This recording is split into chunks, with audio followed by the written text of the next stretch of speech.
Kobu, Yakobus Mayong Padang lengkapnya.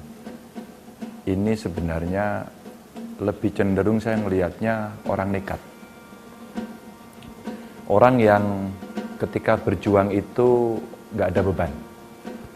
Seluruh sikapnya ketika dia ngomong itu nggak ada tedeng aling-aling, nggak ada hambatan. Dia keluarkan apapun.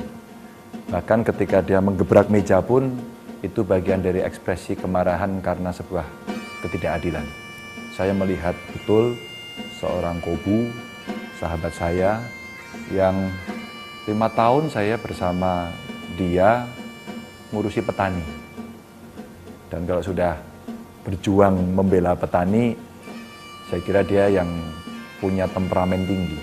Bukan karena sok emosional, tapi ada kemarahan batin yang dikeluarkan untuk membela sebuah prinsip.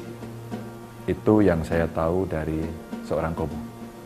Sehingga waktu di DPR, saya kira Kobu ini satu-satunya yang di rapat paripurna menyampaikan rekaman ketika dia reses dan kemudian menunjukkan bagaimana perjalanannya dia menjelajah wilayah daerah pemilihannya itu untuk menolong seorang perempuan yang akan melahirkan. Saya kira teman-teman DPR saat itu pasti tidak pernah lupa karena itu barang langka yang ditayangkan kemudian ditonton dan semua orang terpana melihat itu. Jadi itu kegilaan Kobu ketika kemudian berjuangnya tidak dengan pamrih dan dia menikmati betul itu dan dia menyampaikan dan disampaikan kemarahan itu karena dipercontohkan negara tidak berdaya mengurusi rakyat seperti itu.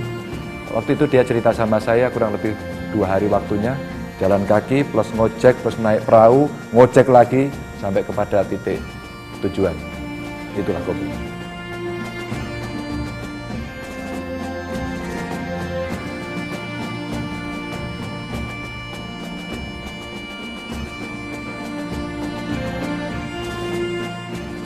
Iya, saya kira sejak menjadi pengurus partai, apalagi pada era perjuangan pergantian transisi reformasi, dia orang yang waktu di kepengurusan partai selalu istilah saya stereo. Ketika arus besarnya ke kanan, seorang Kobu berani tetap tegak di tempat atau bahkan ke kiri. Jadi kalau ke cerita konsistensi, menurut saya sesuatu yang tidak perlu lagi dipertanyakan pada sosok seorang Kobu. Jadi dia kalau dalam bahasa saya itu konsistensinya itu tegak lurus. Kalau bahasa agama saya itu istiqomah. Jadi punya konsistensi yang boleh orang memuji dan boleh orang bertanya. Yang selalu menarik, meskipun dia jadi anggota DPR 2 kali, pada periode kedua itu masih suka numpang mobil saya. Ya, ini agak cari gratisan juga sebenarnya.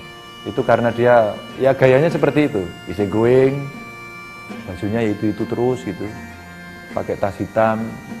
Gayanya mungkin tidak banyak orang tahu kalau dia seorang anggota dewan. Tapi yang menarik dari seorang Kobu adalah dia tidak peduli dengan penampilannya, tapi dia sangat peduli pada kondisi bangsanya.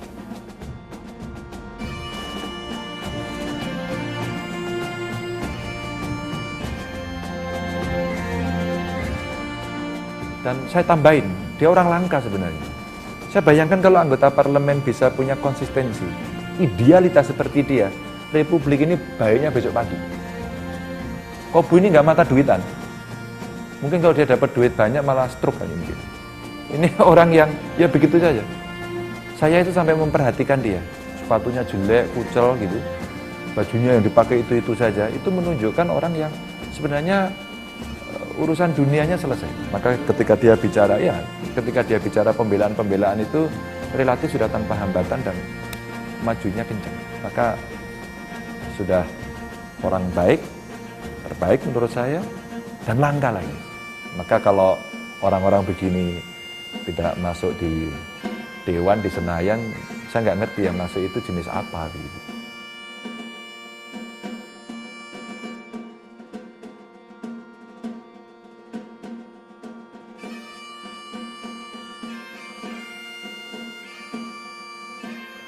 Kalau saya hari ini diperbolehkan datang ke Toraja untuk berkampanye, ya pasti orang semacam Yakobus Mayang Padang adalah orang yang berada di samping saya.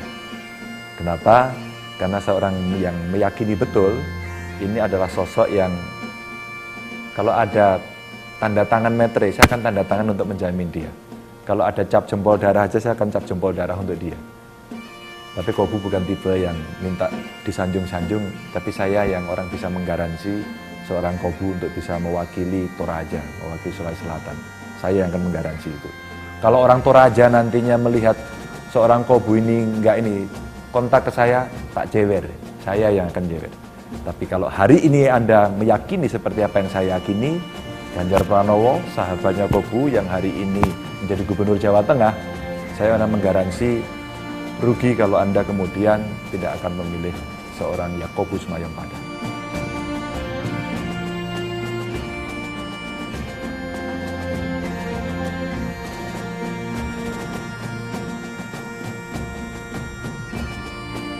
Saya akan mengajak masyarakat Toraja, mungkin ada yang pernah melihat saya di televisi, mengikuti saya di media massa, saya pasti akan mengajak saudara-saudara, kawan-kawan yang ada di sana untuk memilih.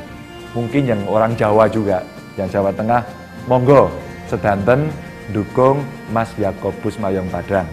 Niku nek dadi wakilin jenengan, saya top marko top.